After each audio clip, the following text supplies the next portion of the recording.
AP CM Chandrababu Naidu ఊహించని విధంగా cabinet మంత్రి పదవులను ఇచ్చారని చెప్పొచ్చు. యువతకు అధిక ప్రాధాన్యం ఇచ్చారు బాబు. పాలనలో కొత్త తరహా విధానాలను ప్రయోగాత్మకంగా చేసేందుకు బాబు ఈ నిర్ణయం తీసుకున్నారు. అయితే ఏపీ డిప్యూటీ సీఎంగా పవన్ కళ్యాణ్ పేరు కన్ఫర్మ్ అయిపోయింది. దాంతో పాటే హోంమంత్రి పదవి కూడా పవన్కే వస్తుంది అనుకున్నారు. ఎందుకంటే అన్ని మంత్రిత్వ శాఖల్లోకెల్లా చాలా కీలకమైనది ఆ శాఖ. కానీ బాబు వ్యూహాత్మకంగా లా అండ్ ఆర్డర్ తన దగ్గర పెట్టుకున్నారు. పవన్ కి వస్తుందనుకున్న శాఖను సంచలనాత్మకంగా హోంమంత్రి పదవిని వంగలపూడి అనితకు కట్టబెట్టేశారు. ఈ నిర్ణయం సాహసోపేతమే అని చెప్పాలి. అయితే అనితకు ఇంత పెద్ద హోదాను కట్టబెట్టడం వెనుక విధేయత, త్యాగం కూడా ఉన్నాయని చెప్పొచ్చు. బాబు ఎందుకు అనితకు ఎంతటి అవకాశం ఇచ్చారో ఒకసారి ఆమె కెరీర్ పరిశీలిద్దాం. వంగలపూడి అనిత జనవరి 1, 1979లో విశాఖపట్నం జిల్లా ఎస్ రాయవరం మండలం లింగరాజపాలెం గ్రామంలో పుట్టారు. ఆమె తండ్రి అప్పారావు విద్యాధికుడు. గవర్నమెంట్ స్కూల్ హెడ్ మాస్టర్గా పనిచేశారు. ఆయన తన పిల్లలను కూడా ఉన్నత విద్యావంతులుగా తీర్చిదిద్దారు. అనిత చిన్నప్పటి నుంచి కూడా చదువులో చురుకు. ఎంఏ, ఎంఈడి చేశారు. ఆమె ప్రభుత్వ టీచర్గా ఉద్యోగం రావడంతో ఆమె లైఫ్లో సెటిల్ అయ్యారు. ఇటు టీచర్గా పనిచేస్తూనే చదువు మీద ఉన్న ఆసక్తితో Andhra university, Ambedkar open university నుంచి 2 పీజీలు చేశారు అనిత. అయితే మొదటి నుంచి రాజకీయాల మీద అనితకు చాలా ఆసక్తి ఉండేది. ప్రతిరోజు దినపత్రికల్లో రాజకీయాలకు సంబంధించిన వార్తలను చదువుతూ ఉండేవారు. ప్రజా సమస్యలను తాను కూడా పరిష్కరించే స్థాయికి ఎదగాలనే తాపత్రయం ఉండేది. కాకపోతే మంచి ఉద్యోగం వదిలేసి వెళ్లడంపై కొన్నాళ్ల పాటు ఆలోచనలు పడ్డారు. అలా 12 ఏళ్లు గడిచిపోయాయి. అయితే పిల్లలు కాస్త పెద్దవాళ్లు కావడంతో ఇక రాజకీయాల్లోకి రావాలని బలంగా నిర్ణయం తీసుకున్నారు అనిత. దీంతో ఆమె మొదట గ్రామ రాజకీయాల్లో చురుకుగా పాల్గొన్నారు. అయితే గ్రామ స్థాయికే పరిమితం కాకుండా రాష్ట్ర రాజకీయాల్లో ఉండాలని కూడా ఆమె భావించారు. తాను పాలిటిక్స్ లో కలిసి సేవ చేస్తానని స్థానిక నాయకులను కూడా కలిశారు. అంతేకాదు తనకు ఏవైనా పెద్ద స్థాయిలో టికెట్ కావాలని ఓపెనింగ్ గా అడిగేశారు. దీంతో అధ్యక్షుడు చంద్రబాబు నాయుడును కలిశారు అనిత. చంద్రబాబు నాయుడు అపాయింట్మెంట్ తీసుకున్న తర్వాత తన మనసులోని ఉద్దేశాన్ని చెప్పారు. నాకు టీడీపీ అంటే ఇష్టం, నేను మీ అభిమానిని, పార్టీ ద్వారా ప్రజలకు సేవ చేయాలి అనుకుంటున్నానని చెప్పారు. మీరేం చదువుకున్నారని చంద్రబాబు అడిగారు. తాను ప్రభుత్వ టీచర్ని, 3 పీజీలు కూడా చేశాను సార్, గత 12 ఏళ్లుగా పిల్లలకు పాఠాలు చెబుతున్నానని చెప్పారు. అయితే వెంటనే జాయిన్ అవ్వమన్నారు బాబు. నేను మీ రాజకీయ భవిష్యత్తుకు భరోసా ఇస్తున్నానని కూడా చెప్పారు. కానీ పార్టీ కార్యక్రమాలే కాదు, ప్రజా సమస్యలపై కూడా పోరాడాలి, పోరాడితేనే ప్రజల్లో గుర్తింపు ఉంటుందని చెప్పారు. దీంతో ఆమె సరేనన్నారు. కానీ ప్రభుత్వ ఉద్యోగిగా ఉంటూ రాజకీయాలు చేయటం అనైతికం కాబట్టి రాజీనామా చేస్తేనే రాజకీయాలు చేయాలని చెప్పారు. దీంతో ఆమె తన ప్రభుత్వ ఉద్యోగాన్ని వెంటనే వదిలేస్తా సార్ అన్నారు. ఆ మాట వినగానే అనిత కమిట్మెంట్ ను గుర్తించారు బాబు. హాయిగా సాగిపోయే జీవితాన్ని వదిలేసి ఒక మహిళ సాహసోపేతమైన నిర్ణయం తీసుకోగానే మనసులో పెట్టుకున్నారు బాబు. అంతేకాదు ఇంటికి వెళ్ళగానే తన ప్రభుత్వ ఉద్యోగానికి రాజీనామా చేస్తున్నానని తండ్రి అప్పారావుకు చెప్పారు. ఆయన మాత్రం నీకు ఈ రాజకీయాలు అవసరమా, చిన్నపిల్లలను చదివించుకుంటూ ఉద్యోగం చేసుకుంటూ గడపమన్నారు. కానీ అనిత మాత్రం నాకు రాజకీయాలంటే ఇష్టం, నేను ఎమ్మెల్యేగా పోటీ చేస్తానని చెప్పారు. ఎంతో మంది సీనియర్లు ఉండగా నీకెందుకు అవకాశం ఇస్తారన్నారు. అప్పుడు తండ్రితో అనిత ఓ మాట అన్నారు. ఒకవేళ నాకు రాజకీయాల్లో అవకాశం రాకపోతే కేవలం 6 నెలల సమయం నా పిల్లలను పోషించు, ఈ లోపు నేను ఇంకో ప్రభుత్వ ఉద్యోగం సాధిస్తాను, లేదంటే సివిల్స్ రాస్తాను, ఖచ్చితంగా ప్రాణం పెట్టి చదవైనా నేను సివిల్స్ ర్యాంక్ సాధిస్తాను, నాకు ఈ అవకాశం ఇవ్వండి నాన్న అన్నారు. నీ మద్దతు కావాలి నాన్న అని తండ్రిని అడిగారు అనిత. కానీ తండ్రి మాత్రం ఆమెను పాలిటిక్స్ లోకి వద్దని కన్విన్స్ చేసే ప్రయత్నం చేశారు. ఎందుకంటే అప్పటికే భర్తతో అనితకు విభేదాలు వచ్చాయి. చిన్నపిల్లలున్నారని బాధపడ్డారు ఆయన. అనిత తాను డిగ్రీ చదివేటప్పుడు తన సోదరుడి స్నేహితుడైన కొసర శివప్రసాద్తో ప్రేమలో పడ్డారు.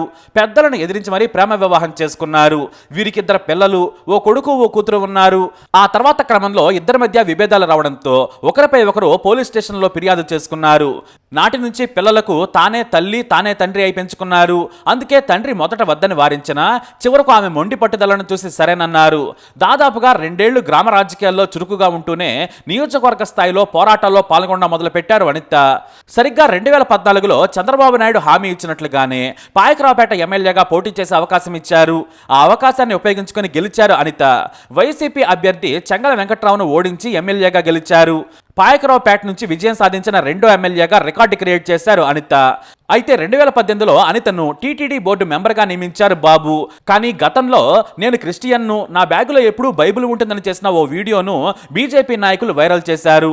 ఓ అన్యమతస్థురాలని టీటీడీలోకి తీసుకొచ్చారని తీవ్రంగా విమర్శించారు.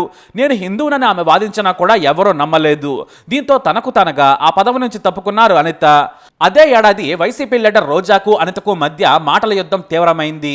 ఒకానొక సందర్భంలో మొగుడిని కొట్టి నీ మాదిరిగా నేను పోలీస్ స్టేషన్కు వెళ్లలేదని రోజా చేసిన కమెంట్స్ కు అనిత కన్నీటి పర్యంతమయ్యారు. నిజాలు తెలియకుండా తన వ్యక్తిగత జీవితంపై బురద చల్లి బజార్లోకి తీసుకొస్తున్నారని ఆమె వాపోయారు. నేను కూడా నీ వ్యక్తిగత జీవితంలోకి వస్తే తట్టుకోలేవని కూడా హెచ్చరించారు. ఆ తర్వాత 2019లో కొవ్వూరు నుంచి పోటీ చేశారు అనిత. చంద్రబాబు నాయుడు మార్పులు చేర్పులు చేస్తూ అనితకు కొవ్వూరులో పోటీ చేయాలని సూచించారు. ఆమె కొవ్వూరు నుంచి పోటీ చేసిన వైసీపీ అభ్యర్థి తానేటి వనిత చేతిలో ఓడిపోయారు. అయితే ఇక్కడి నుంచి మరింత అగ్రెసివ్గా ప్రజా పోరాటాలపై బెబ్బుల్లా అనిత ముందుకు దూకారు.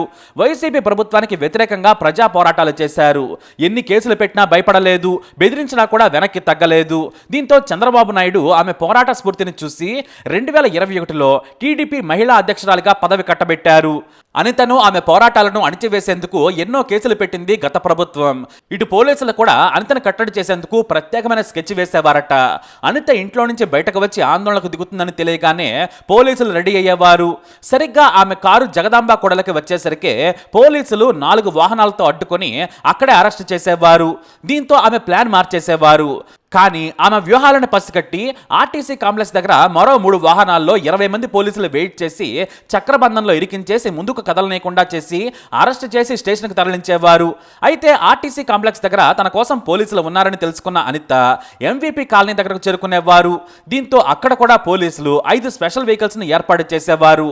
మొత్తంగా అనితను సిటీ బయటకు రాకుండా చేసేందుకు స్పెషల్గా పనిచేసేవారు. అంటే ఎంతలా పోలీసులు కాపు కాసేవారంటే ఆమెను కట్టడి చేసేందుకు శతవేదాలా ప్రయత్నించారు. సఫలీకృతం కూడా అయ్యారు. మీడియా ముందుకు వస్తే అనిత ఎంతలా రెచ్చిపోతుందో అందరికీ తెలిసిందే. అందుకే ఆమెను నడి రోడ్డు మీదనే ఆపి స్టేషన్లకు తరలించేవారు.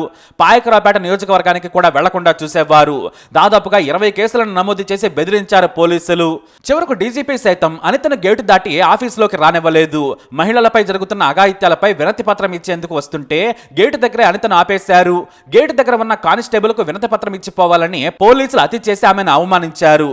ఇది మాత్రమే కాదు, ఆమె వ్యక్తిగత జీవితంపై కూడా వైసీపీ ట్రోల్ చేసింది. అయినా వాటిని తట్టుకొని ఎదురొడ్డి నిలబడ్డారు అనిత. అనిత ప్రెస్ మీట్ కి 50,000 తీసుకొని వైసీపీని జగన్ను తిడుతుందని కూడా ప్రచారం చేశారు. అయినా కూడా భయపడలేదు. తన పోరాటాన్ని తాను ఆపలేదు. ఎన్ని కేసులు పెడితే అంత తిరగబడి వైసీపీ నేతలకు వ్యతిరేకంగా పోరాడిన అనితను గుర్తించారు టీడీపీ అధినేత చంద్రబాబు నాయుడు.